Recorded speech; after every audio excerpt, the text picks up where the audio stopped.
오늘 말씀의 제목은 청지기입니다. 요즘은 이 돈이 종교와 같은 힘을 가지고 있습니다. 그래서 돈이 행복을 결정하는 것처럼 참 보입니다. 그래서 돈을 많이 가지고 있으면 행복하다고 생각을 하고요. 돈이 없으면 참 불행하다고 그렇게 사람들이 생각을 합니다. 사람들 모이는 모임에 가서도 돈이 있으면은 조금 기가 살고요. 돈이 없으면은 좀 기가 죽고 막 그렇습니다. 참 주머니에 돈이 좀 들어있으면 왠지 좀 힘이 나고, 하나도 없으면 정말 불안해지는 참 우리의 모습을 참 보죠. 그러다 보니까 돈 있는 사람 앞에서는 참 사람들이 다 숨을 죽이고 비굴해지고 이런 모습을 갖기도 해요. 그래서 그 돈을 그냥 얻기 위해서 목숨을 내놓기도 하는 사람도 있고요. 그 돈 때문에 다른 사람의 목숨을 빼앗는 이러한 사람도 있어요. 그 돈이 얼마나 위대한지 여러분이 잘 알고 계시는 시편 23편을 이렇게 바꿔가지고 해요. 제가 읽을게요. 은혜가 별로 안 되니까 제가 읽겠습니다. 돈은 나의 목자시니 내게 부족함이 없으리로다. 그가 나를 안락한 침실에 눕게 하시고 달콤한 술집으로 인도하시는도다. 내가 사망의 음침한 골짜기로 다닐지라도 해를 두려워하지 않을 것은 호주머니에 돈이 있음이라. 돈의 권세와 보호가 나를 안전케 하는도다. 돈이 원수를 만들고 나를 괴롭게 하니 내 머리에는 항상 돈 생각으로 근심의 잔이 넘치는도다. 나의 평생의 욕심과 정욕이 나를 따르리니 내가 돈을 믿고 살다가 죽으리로다. 참 웃기는 얘기죠. 웃기는 얘기지만 정말로 오늘날 현실의 돈의 모습을 잘 얘기해 주는 것 같습니다. 이 현대 사회는 돈이 있으면 무엇이든지 다 할 수 있을 것 같아요. 한마디로 돈이 그냥 슈퍼맨이 되어져 버린 그러한 시대죠. 일본이 낳은 그런 신학자 오치무라 간조는 돈에 대해서 이렇게 얘기를 합니다. 돈이 있으면 침대는 살 수 있지만 뭐는 살 수 없다? 책은 살 수 있지만 음식은 살 수 있지만 장식품은 살 수 있지만 약은 살 수 있지만 사치스럽게 살 수 있지만 유흥은 살 수 있지만 십자가는 살 수 있지만 교회는 지을 수 있지만 참 이 세상에는 돈으로 살 수 없는 것들이 너무나도 많습니다. 특히 영적인 것들, 하나님, 영생, 천국, 구원 이런 것들은 결코 돈으로 살 수가 없지요. 그러므로 돈으로 뭐든지 할 수 있고 돈이 전부라고 생각하는 이 가치관 정말 위험한 발상이에요. 돈이 있어야 된다라고 하는 이 생각 정말 위험한 발상이죠. 돈은 단지 우리가 인생을 살아가는 데 있어서 필요한 하나의 수단일 뿐이에요. 수단인데 이것을 목적으로 삼아서 살아가는 사람들이 너무나도 많지요. 저와 여러분들은 돈을 다스리고 돈을 지배하는 이러한 사람들이 되어야 돼요. 돈이 우리를 지배해버리면 우리는 비참해지는 겁니다. 돈을 잘 다스리게 되어지면 돈은요 아주 훌륭한 정말 좋은 종이 되지만 이걸 잘못 다스리면은요 정말 돈이 나를 삼켜버리는 이러한 상황이 되어지고 마는 거예요. 그래서 성경은 이렇게 말씀합니다. 같이 읽습니다. 시작. 한 사람이 두 주인을 섬기지 못할 것이니 혹 이를 미워하고 저를 사랑하거나 혹 이를 중히 여기고 저를 경히 여김이라. 너희가 하나님과 재물을 겸하여 섬기지 못하느니라. 재물로 번역된 이 맘몬이라고 하는 것은요, 이것을 오늘 본문에서는 어느 위치에 놓고 있느냐면 주인의 위치에 놓고 있어요. 주인의 위치. 이 재물을 주인의 위치로 놓고 있는 거예요. 이 주인이라고 하는 이 말은 헬라어로 큐리오스거든요.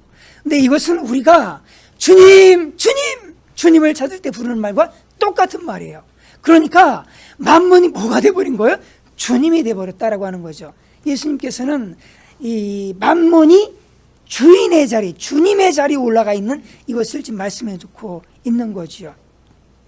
많은 사람들이 돈을 그렇게 하나님의 위치에 놓고선 섬깁니다. 정말 돈이 신과 같은 그러한 존재가 되어졌어요. 많은 사람들이 이 돈을 하나님의 대체 신으로 그렇게 섬기고 있습니다. 실제로 그렇잖아요. 우리가 살다 보면은 문제가 생기면은 뭘로 해결하려고 하는 거예요? 돈으로 해결하려고 하는 거예요. 다 하나님 앞에 기도하면서 하나님이 주시는 은혜를 쫓아서 해결하려고 하는 것이 아니라 돈으로 다 해결하려고 하는 거죠. 하나님이 아니라 돈이 내 인생의 주인이 되어져 버린 거예요. 그러면 저와 여러분들은 뭐가 되는 거예요? 그 돈의 노예가 되어져 버리는 거예요. 오늘날 돈의 노예로 살아가는 사람들이 얼마나 많은지 모릅니다. 여러분은 돈을 다스리는 분들이십니까? 아니면 돈으로 모든 것들을 해결하려고 하는 돈의 노예이십니까? 어리석은 부자 청년이 하나님을, 예수님을 따르라고 하는데 그거를 거절하죠. 그리고선 물질을 따라갑니다. 왜 그랬을까? 이 청년에게는요, 하나님 말고 또 다른 신이 또 있었던 거예요. 하나님도 있고 돈신도 있는 거예요. 돈신도 같이 있는 겁니다. 이 두 개가 있는데 예수님께서는 뭐라고 그랬냐면 네 재산을 팔고 그리고 가난한 자들에게 나눠주고 나를 따르라 라고 하니까, 자, 돈이냐 하나님이냐 여기에서 고민하는 거죠. 이 양자 택일 해야 되는 이런 상황에서 이 청년은 결국에는 돈을 택하고 하나님을 버리죠. 영생을 버립니다. 결국은 참 비참한 인생이 되어지고 마는 거죠. 갈멜산에서 엘리야 선지자가 바알 선지자 450명, 아세라 선지자 400명과 영적인 대결을 벌이잖아요. 그렇죠? 그때 많은 이스라엘 백성들이 거기 모여 있었거든요. 다 그걸 구경하고 있는 거예요. 좀 850대 1의 그 싸움이 어떻게 될지를 구경하고 있는 그런 상황이죠. 그때 엘리야가 이렇게 얘기하는 거예요. 같이 읽습니다. 시작. 엘리야가 모든 백성에게 가까이 나아가 이르되 너희가 어느 때까지 둘 사이에서 머뭇머뭇하려느냐. 여호와가 만일 하나님이면 그를 따르고 바알이 만일 하나님이면 그를 따를지니라 하니 백성이 말 한마디도 대답하지 아니하는지라. 너희가 어느 때까지 둘 사이에서 머뭇머뭇하려느냐. 근데 구약의 성도들이나 오늘날 이 시대의 성도들이나 참 똑같은 것 같아요. 늘 똑같은 고민을 하고 있는 것 같습니다. 하나님이냐 돈이냐 이 선택의 기로에서 늘 있는 것 같아요. 그러면서 참 우리 그리스도인들도 참 그런 생각을 해요. 하나님 믿으면서도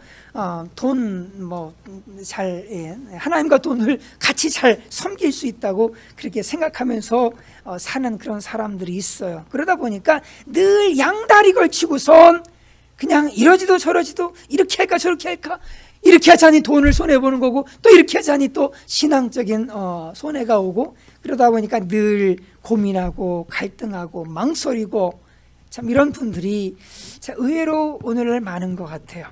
예수 그리스도를, 우리 하나님을 우리 마음 가운데 확실하게 모셔드리는 그런 우리가 되어야 할 줄로 분명하게 믿습니다. 그렇지 않고 물질을 내 인생의 하나님으로 주인으로 모시게 되어지면은 결국은 눈이 어두워져요. 눈이 어두워지는 겁니다. 그리고 눈만 어두워지는 게 아니에요. 우리의 인생이 함께 어두워지고 만다라고 하는 거예요. 같이 읽습니다. 시작. 내 보물 있는 그곳에는 내 마음도 있느니라. 보물 있는 곳에 마음도 있대요. 이 못이요, 자석이 그냥 달라붙잖아요. 해바라기가 늘 해를 쫓아다니잖아요. 그리고 그렇듯이 사람의 마음도요, 재물을 쫓아다니는 거예요. 내 속에 있는 보물을 쫓아다니는 겁니다. 그래서 보물을 어디다가 쌓아놓느냐에 따라서 그 사람의 마음이 어디로 가느냐가 결정이 되어져 버리는 거예요. 땅에다가 보물을 막 쌓아놓게 되어지면은 그 마음이 늘 땅을 향해져 가는 거고, 보물을 하늘에 그냥 늘 쌓게 되어진다면 그 마음은 늘 하늘에 관심을 갖게 되어지는 거거든요. 보물을 저와 여러분들이 어디에 쌓아야 될까요? 하나님 나라에 쌓아야 될 줄로 분명하게 믿습니다. 이 보물의 우리가 집착할 것이 아니라 정말 이 땅에 쌓는 것에 집착할 것이 아니라 저 하나님 나라의 보물을 쌓는 그런 참 저와 여러분들이 돼야 할 줄로 분명하게 믿습니다. 우리의 마음이 정말 어디에 가 있을까? 정말 내 소망이 어디에 가 있을까? 나는 그 보물을 지금도 어디에 쌓고 있는 걸까? 날마다 뭔가 열심히 일하기는 하는데 정말 쉬지도 않고 열심히 일하잖아요. 몸이 부서져라 일을 하기도 합니다. 그런데 그 일을 해서 쌓은 이 얻은 보물들을 어디에다가 지금 쌓고 있는 걸까? 말세가 되면 사람들의 모습은 이렇게 변해요. 자기를 사랑하고 돈을 사랑하고 쾌락을 사랑한다 라고 성경은 말씀하고 있죠. 이런 시대에 우리가 보물을 하늘에 열심히 쌓으려고 하다 보면은 굉장히 두려움도 생기고 걱정도 생기고 그렇습니다. 야, 나 이렇게 살다가 망하는 거 아니야? 막 이런 생각이 드는 겁니다. 왜? 모두가 다 그냥 넓은 길로 그냥 돈 쌓기 바빠가지고 그냥 정신없이 그렇게 살아가는데, 야, 나만 그냥 하늘에 보물 쌓는다고 이렇게 살다가는 내 인생 쫄딱 망하는 거 아니야? 라고 하면서 우리도 열심히 땅에 어떻게 하면 돈을 많이 쌓을까? 이런 궁리를 하기도 하고 그러죠. 그런데 이렇게 되어지면은 우리의 뭐가 어두워진다? 눈이 어두워지는 거예요. 눈이 같이 읽습니다. 시작. 눈은 몸의 등불이니 그러므로 내 눈이 성하면 온몸이 밝을 것이요 눈이 나쁘면 온몸이 어두울 것이니 그러므로 내게 있는 빛이 어두우면 그 어둠이 얼마나 더하겠느냐. 눈은 몸의 등불이래요. 그래서 눈이 성하면은 마치 밝은 대낮을 걷는 것처럼 우리는 넘어지지 않아요. 그런데 이 눈이 나빠버리게 되어지면은 뭐 밝은 대낮임에도 불구하고 그냥 캄캄한 밤길을 그냥 헤매는 것처럼 헤매다가 걸려 넘어지는 인생을 살아가고 마는 거예요. 그런데 이 돈이요, 사람의 눈을 흐려버리게 한다니까요. 눈이 흐려지게 되어지면 그때부터 눈이 잘 안 보이잖아요. 안 보이니까 막 혼돈이 오는 거예요. 무슨 혼돈이 오는 거야? 돈과 하나님을 혼돈하는 거예요. 하나님을 하나님으로, 돈을 돈으로 봐야 되는데 눈이 흐려지고 나니까 돈이 하나님처럼 보이고 그렇게 되는 거예요. 돈이 하나님처럼 보이는 이런 난시 현상들이 사람들에게 나타나게 되어진다라고 하는 겁니다. 그렇기 때문에 우리는 이 돈 때문에 우리 눈이 흐려지지 않도록 저와 여러분들이 늘 조심해야 됩니다. 그리고 이 눈이 흐려지지 않도록 날마다 말씀으로 눈을 닦아야 돼. 눈을 자꾸만 말씀으로 닦고 기도로 닦고 그냥 씻어내야 돼. 자꾸 흐려지지 않도록 말씀과 기도로 열심히 눈을 닦으셔서 밝은 눈을 가지고 살아가는 그런 모두가 되시기를 간절히 바랍니다. 돈이 좋은 것 같아도요, 돈 얼마나 위험한지 성경은 이렇게 얘기합니다. 시작. 돈을 사랑함이 일만하게 뿌리가 되나니 이것을 탐내는 자들은 미혹을 받아 믿음에서 떠나 많은 근심으로써 자기를 찔렀도다. 모든 악한 일의 뿌리는 뭐라는 거예요? 돈이라는 거예요. 모든 악한 일의 뿌리는 돈이 되는 거예요. 그리고 이거 여기에 또 집착하게 되시면 어떻게 돼요? 여기 미혹을 받는다는 거죠. 그래서 결국 어디서 떠나버리? 믿음에서 떠나버리는 거야. 그리고 늘 마음의 근심, 그냥 근심 속에서 자기를 찌르는 거. 그러니 참 오래 삽니까? 오래 못 살죠.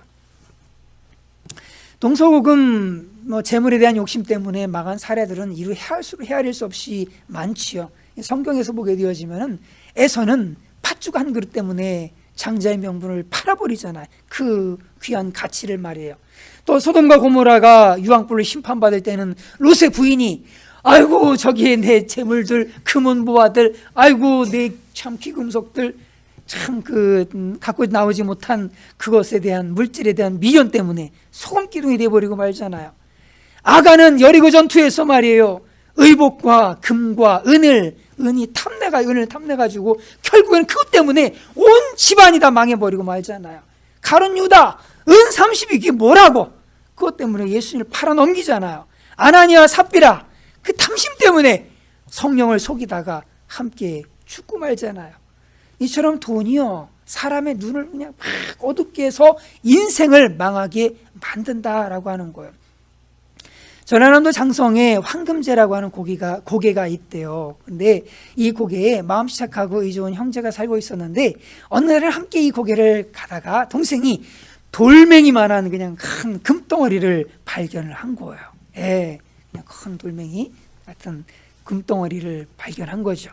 너무 기뻐가지고 형 이거 우리 반나라 갖자라고 이렇게 했던 거예요. 그런데 이제 조금씩 좀 가다 보니까 형의 눈길과 동생의 눈길이 조금씩 달라지는 겁니다. 형은 이런 생각이 드는 거예요. 동생만 없으면 저 금덩어리 다 내 건데 라는 생각이 들고, 동생도 뭐 똑같아. 형만 없으면 저거 다 내 건데 라는 이런 생각이 드는 겁니다. 그러던 중 이제 이 형제가 나룻배를 타고 강을 건너게 됩니다. 그때 형이 동생에게 그러는 겁니다. 동생아, 그 금덩어리 우리 강물에 던져버리자 라고 얘기를 하는 겁니다. 그러니까 동생이 형 맞아, 형 말이 맞아, 우리 이거 버리자, 응? 이거 버리자. 내가 이 황금을 죽기 전에는 형을 사랑하고 존경했는데 이 황금 덩어리를 쥐고 나니까 내 마음이 달라져서 형이 좀 미워지더라, 이렇게 얘기를 하는 겁니다. 그래서 결국에는 그 금덩어리를 버렸답니다. 참 황금보다 형제 우애를 더 귀하게 여겼던 거죠. 참 우리는 황금을, 물질을 주인으로 섬기며 살아가는 삶이 아니라 하나님을 주인으로 모시고 살아가는 그러한 청지기의 자세를 가지고 살아가야 될 줄로 분명히 믿습니다. 우리는 물질에 대해서는 반드시 가져야 될 자세가 있어요. 그건 뭐냐면 청지기 자세예요. 청지기. 한 사람이 두 주인을 섬기지 못할 것이니 혹이를 미워하고 저를 사랑하거나 혹이를 중히 여기고 저를 경히 여김이라. 너희가 하나님과 재물을 겸하여 섬기지 못하느니라, 이렇게 말씀해요. 돈이 내 것이 아니라 누구 거다? 하나님이 나에게 맡겨주신 것이라는 것을 우리는 명심하고 우리는 늘 관리하면서 살아야 된다라고 하는 거예요. 소유주가 내가 아니라 하나님께서 나에게 잠깐 위임한 것이다 라고 하는 것. 그래서 주인의 뜻대로 잘 관리해야 된다라고 하는 청지기 자세를 가져야 된다라고 하는 겁니다. 청지기 자세를 갖기 위해서 세 가지가 필요해요. 자, 첫 번째로는 뭐냐면 누가 주인이에요? 하나님이 물질의 주인이라는 거. 두 번째로는요, 하나님이 맡긴 뭐가 있다는 거예요? 소명이 있다는 거예요. 내 인생에 이것을 하나님 주신 물질을 통해서 내가 할 일이 있다는 거죠. 그러니까 하나님께 나에게 맡겨주신 그 일이 있다는 거예요. 그 일이 있음을 또 기억해야 될 것이고, 세 번째로는 뭐예요? 뭐가 있다는 거예요? 결산할 때가 있다는 거예요. 돈 많다고 좋은 게 아닙니다. 돈 많다고 좋은 게 아니에요. 제가 아르헨티나에 있을 때 누가 선교 후원금을 보내주면 걱정이야. 왜냐하면 돈 써야 되니까. 돈을 쓰면 사업을 해야 되거든요. 사업 안 하면 그냥 현재 하던 대로 그냥 쭉 가면 되는데, 어서 또 한국에서 이제 돈을 한 번은 이제 좀 많이 보내준 적이 있어요. 그래가지고 이걸 어떻게 하지? 얼마나 고민되는지 몰라요. 그래가지고 이거 가지고 이제 차 사고 리모델링하고 뭐 그렇게 했지만, 하나님께서 그 모든 것들에 대해서 어떻게 했는지를 뭐 해야 된다는 거예요? 결산할 때가 온다라고 하는 거예요. 내게 돈이 많다고 해서 좋은 게 아닌 거예요. 많으면 많은 만큼 일을 해야지 그냥 쌓아두기만 하면은 나중에는 책망받는 것이요. 네, 책망받는 겁니다. 나에게 있는 이 돈, 내가 땀 흘려서 번 돈이라고 내 마음대로 써야지, 이게 아니에요. 그렇게 쓰면 큰일 납니다. 이거 하나님께서 위임해 주신 거예요. 순순히 말씀하시나요? 하나님께서 우리에게 무엇을 얻을 능을 주셨다고요? 기억하시는 분? 재물 얻을 능을 주셨잖아요. 재물 얻을 능을 주셔가지고 우리가 물질을 얻게 되어진 거거든요. 하나님이 모든 것들을 주신 거거든요. 다윗은 이렇게 고백을 해요. 같이 읽습니다. 시작. 나와 내 벽생이 무엇이기에 이처럼 즐거운 마음으로 들의 힘이 있었나이까. 모든 것이 주께로 말미암아 싸우니 우리가 주의 손에서 받은 것으로 주께 드렸을 뿐이니이다. 모든 것들은 주님께서 우리에게 맡겨주신 것이라고 하는 거예요. 재물의 주인은 하나님이시라는 그런 고백이죠. 그러므로 저와 여러분들은 청지기의 자세를 가지고 재물을 잘 관리하면서 살아야 돼요. 그것을 어떻게 관리하는 게 잘 하는 거예요? 하늘에 재물을 쌓는 것이죠. 절대로 땅에 쌓아서는 안 됩니다. 같이 읽습니다. 시작. 너희를 위하여 보물을 땅에 쌓아두지 말라. 거기는 좀과 동록이 해하며 도둑이 구멍을 뚫고 도둑질하느니라. 당시에는 지금처럼 은행이 없었어요. 뭐 주식도 당연히 없겠죠? 없습니다. 근데 이 사람들이 돈을 안전하게 보관하는 방법이 뭐냐면은 땅 속에 감추는 거예요. 땅 파가지고 땅을 착 덮어버리면 모르잖아요. 그죠? 예.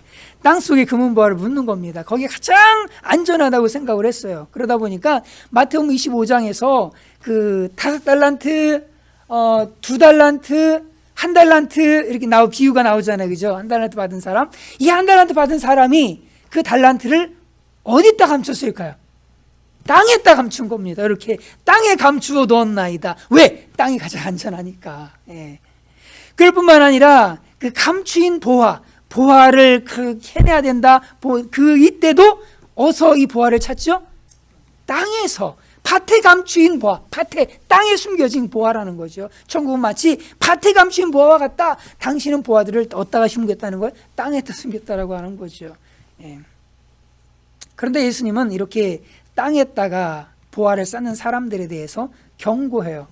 너희는 너희를 위하여 보물을 땅에 쌓아두지 말라. 거기는 좀과 동록이 해하며 도둑이 구멍을 뚫고 도둑질하느니라. 사람들이 땅에 쌓아두면 안전하다고 생각하지만 전혀 안전하지 않다는 거예요. 땅에 쌓아두게 되어지면 첫 번째 좀이 쓸어버려요. 좀. 예. 이건 뭐 의복을 갉아먹는 해충이잖아요. 그죠? 예. 그래서 다 이제 쓸어버린다 이런 얘기예요. 이 동록이 생기는 거예요. 동록. 이거는 금속 겉표면이 산화돼 버리는 겁니다. 이제 그 산화돼 버리면 이거 형체를 알 수 없는 거예요. 그럼 이거는 이게 도대체 얼마짜리인지 전혀 구분을 못 하잖아요. 결국은 이 가치를 잃어버리게 되어지는 거죠. 뿐만 아니라 도둑이 들어가지고 도둑질해 가버리는 겁니다. 도둑이 돈 냄새를 얼마나 기가 막히게 맡는지 참 대단하다고 그래요. 이 애굽에 이 피라미드가 있는데 피라미드에 그 왕들이 죽으면 보화들 함께 거기에 묻었다고 그래요. 그런데 이걸 알고 있는 이 도둑들이 말이에요. 야, 그 한 번 들어가면 여기 미로라서 빠져나오지도 못하는데 도둑이 언제 한번 이렇게 이제 최첨단 과학 장비를 이용해 가지고 이제 안에를 이렇게 탐사를 했대요. 이제 발굴을 한 거죠. 그런데 놀라운 건 뭐냐면 벌써 거기 도둑이 다 지나갔다는 거죠. 거기 가져 다 챙겨갔다는 거예요. 벌써 참 대단하죠. 예. 최첨단 과학 장비를 동원해 가지고 나중에 들어가 봤는데 이렇게 해봤는데 벌써 뭐 도구를 해서 가져갔다는 거예요. 참 이 도둑 대단하죠. 땅에 이렇게 보화를 감춰두게 되어지면은 도둑놈들이 다 가져가 버리는 겁니다. 여러분들은 재물을 어디에 쌓아두십니까? 재물이 많아지면은 그때부터 고민이 많죠. 예, 이거 어디다 보관하지? 어디다 보관할까? 야, 은행에 보관하면은 은행은 이자도 안 붙고 도대체 이런 주식에 투자해야 되나? 땅을 사놔야 되나? 참 어떻게 해야 될지 참 늘 고민스럽습니다. 돈 많은 사람들이 이런 고민을 하는 거예요. 그러다 보니까 요새는 뭐 그런 데 투자 안 하고 어디다 투자해요? 주식에 투자를 하죠. 주식에 투자하는데 주식에 투자하면 성공하나요? 주식 투자했다가 내 동생은 쫄딱 망했어요. 아이고 참 열심히 벌어가지고 거기다 다 투자해가지고 네, 투자가 아니라 투기를 했죠. 아니 쫄딱 망한 겁니다. 예. 부동산에 투자하면은 뭐 괜찮나요? 아이고 여기 집 산 사람들 지금 아주 그냥 골머리 썩다 그러잖아요. 아 이거 잘 될 줄 알았는데 말이야. 이 모기지 이자 내느냐고 아주 허덕허덕대고 말이에요. 야, 참 쓸데없이 돈들이 많이 이렇게 빠져나가는 겁니다. 돌들이 그냥 뭐 생각지도 않게 막 빠져나가는 거예요. 그뿐만 아니라 사람이 병들면은요. 저희가 이제 그 성남에 그 집이 2채가 있었는데 저희 어머님이 간경화로다 앓으시면서 그 한 채를 가져가셨거든요. 한 채를. 예. 참 다 가져가 버리는 거예요. 그 돈 모으려고 그냥 얼마나 정말 그냥 우리 집 음식이 되게 짜요. 왜 짠지 아시죠? 예. 얼마나 짠지요. 제가 그래서 네, 하여튼 그래. 그렇게 돈을 모았는데 말이에요. 아프니까 그냥 다 가져가시는 거 다. 5년 만에 그냥 싹 하나 가져가시대. 대단하셔요. 네, 그렇거든요. 그냥 구멍이 뻥뻥 뚫리는 거예요. 땅에 재물을 쌓으면은 이렇게 가져가고 저렇게 가져가고 자식놈들이 원수잖아요. 그러니까 자식놈들 부모도 얼마나 잘 빼가요. 엄마, 아빠, 이래 필요해, 저래 필요해, 이거. 그럼 또 부모들은 마음 약해가지고 또 그러니 저러니 하면서 다 퍼주잖아요. 참 하여튼 집안 식구가 원수라고. 하여튼 그렇습니다. 땅에 보물을 쌓아두면 이렇게 되어지는 거거든요. 주님께서는 땅에 보물을 쌓아두지 말래요. 이렇게 말씀하시는 이유는 뭐냐면 물질에서 우리를 자유롭게 하려고, 물질의 노예가 되는 게 아니라 오히려 물질에서 해방되기를 원하셔서 하나님께서는, 예수님은 우리에게 땅에 보물을 쌓지 말라라고 말씀하시면서 하늘의 보화를 쌓아라, 그렇게 말씀하시는 거예요. 여러분이 잘 알고 있는 톨스토이의 그 단편 중에 사람에게 얼마만큼의 땅이 필요한가라는 그런 단편이 있습니다. 이 바움이라고 하는 농부가 있는데 이분이 이제 평범하게 사는 그런 소작농이었어요. 그런데 우연한 기회에 땅을 조금 얻게 됐습니다. 그런데 그 이후에 땅 욕심이 생긴 겁니다. 땅 욕심이 조금씩 생긴 거예요. 그러던 차에 어떤 지방에서 땅을 싸게 준다는 이런 말을 듣고 거기 가게 됐죠. 그런데 어떻게 이제 땅을 주느냐 하면은 하루 종일 그냥 발로다가 그냥 갔다가 온 만큼 그만큼의 땅을 다 주겠다는 거거든요. 얼마나 대단해요. 그러면 그래서 이분이 달리기 시작하는 거예요. 막 달려가지고 이제 해지기 전에 돌아와야 되는 거, 조건은 그래요. 만약에 해지기 전까지 돌아오지 않으면 무효로 되는 거예요. 일찍 아침 일찍 출발합니다. 막 달려가가지고 돌아와야 되는데 이제 해가 이제 넘어갔으면 이제 돌아올 점이잖아요. 조금만 더 가면 더 많은 땅을 얻을 수 있는데 조금만 더 하다가 벌써 정오를 넘어가는 거예요. 돌아가야 되겠는데 그 시간을 놓친 거죠. 그냥 또 허겁지겁 다시 돌아오는 겁니다.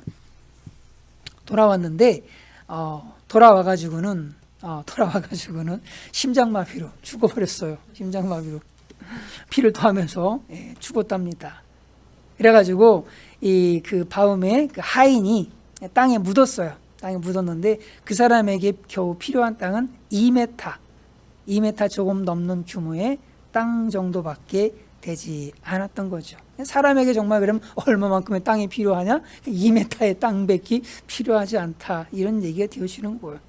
사람의 행복은요, 물질의 그 많고 적음에 있는 게 아니라는 거예요. 예수님은 우리가 정말 행복을 누리기를 원한다면 물질을 투자하라고 그래요. 어떻게 투자하라고 그래요? 하늘에 투자하라고 그래요. 하늘에. 같이 읽습니다. 시작. 오직 너희를 위하여 보물을 하늘에 쌓아두라. 거기는 좀이나 동록이 해하지 못하며 도적이 구멍을 뚫지도 못하고 도적질도 못하느니라. 안 빠져나가요. 하늘에 쌓아두면은요, 자식놈들이 훔쳐가지도 않고요, 육신이 훔쳐가지도 않고요, 사기를 당할 염려도 전혀 없어요. 얼마나 좋은지 몰라요. 그럼 우리가 어떻게 하늘에 투자할 수 있을까? 어떻게 하늘의 보물을 쌓아놓을 수 있을까? 누가복음 12장에서 이렇게 말씀합니다. 읽습니다. 시작. 너희 소유를 팔아 구제하여 낡아지지 아니하는 배낭을 만들라. 곧 하늘에 둔 바 다함이 없는 보물이니 거기는 도둑도 가까이 하는 일이 없고 좀도 먹는 일이 없느니라. 구제하라는 거예요. 구제를 통해서 하늘의 보화를 쌓으라는 겁니다. 하늘에 투자하라는 거죠. 어려운 이웃을 돕고 봉사하는 것, 이것은 하늘의 보물을 쌓는 거예요. 투자하는 거예요. 디모데전서에서 이렇게 말씀하죠. 읽습니다. 시작. 선을 행하고 선한 사업을 많이 하고 나눠주기를 좋아하며 너그러운 자가 되게 하라. 이것이 장래에 자기를 위하여 좋은 터를 쌓아 참된 생명을 취하는 것이니라. 장래 하나님 나라에 좋은 터를 막 쌓는 거예요. 뭐가? 선을 행하고 선한 사업을 하고 나눠주고 그냥 너그럽게 그냥 베풀고, 이런 사람들이 그렇게 한다는 거죠. 구제하는 것은 하나님께서 기뻐하시는 일이에요. 그리고 그 모든 것들에 대해서 하나님 반드시 갚아주신다고 이렇게 약속하세요. 읽습니다. 시작. 가난한 자를 불쌍히 여기는 것은 여호와께 꾸이는 것이니 그 선행을 갚아주시리라. 다 갚아주시는 거예요. 하나님은 그냥 쌓아놓은 것, 이거 쌓아놓는 것, 얼마나 많이 쌓아놓았느냐, 이 땅에 내가 얼마나 많이 쌓아놨느냐, 이걸로 평가하는 것이 아니라 내가 얼마만큼 이것을 사용했느냐, 이것으로 저와 여러분들을 평가하실 거예요. 그리고 언젠가는 그것에 대해서 다 갚아주신다고 이렇게 약속하시는 거예요. 그러므로 우리는 투자를 하되 땅에 투자할 것이 아니라 어디에 투자하자? 하늘에 투자하는 모두가 되기를 간절히 바랍니다. 한번 또 읽어볼까요? 시작. 또 누구든지 제자의 이름으로 이 작은 자 중 하나에게 냉수 한 그릇이라도 주는 자는 내가 진실로 너에게 이르노니 그 사람이 결단코 상을 잃지 아니하리라 하시니라. 이 말씀은 무슨 얘기냐면요, 아무리 가난해도 천국의 보물을 쌓을 수 있다는 거예요. 아무리 가난해도, 아무리 없어도 저 천국에 투자할 수 있는 기본 자본이 있다는 거예요. 물 한 그릇에 대접하는 거예요. 네. 작은 것이라도 하나님께서는 다 기억하시고 그것에 대해서 상을 잃지 않는다라고 말씀하시는 겁니다. 시간 관계상 신들러 리스트는 넘어가도록 하겠습니다. 네, 이 신들러의 리스트는 영화를 보시면 잘 아시겠지만 자기 모든 재산을 다 투자해서 유대인들을 살려낸 얘기죠. 이 사람은 정말 거룩한 소비를 한 사람이에요. 거룩한 소비를 한 사람입니다. 이 중요하고 가치 있는 일을 참 저와 여러분들이 뒤로 밀어서는 안 될 줄로 분명히 믿습니다. 나에게 있는 그것들을 우리는 소비해야 됩니다.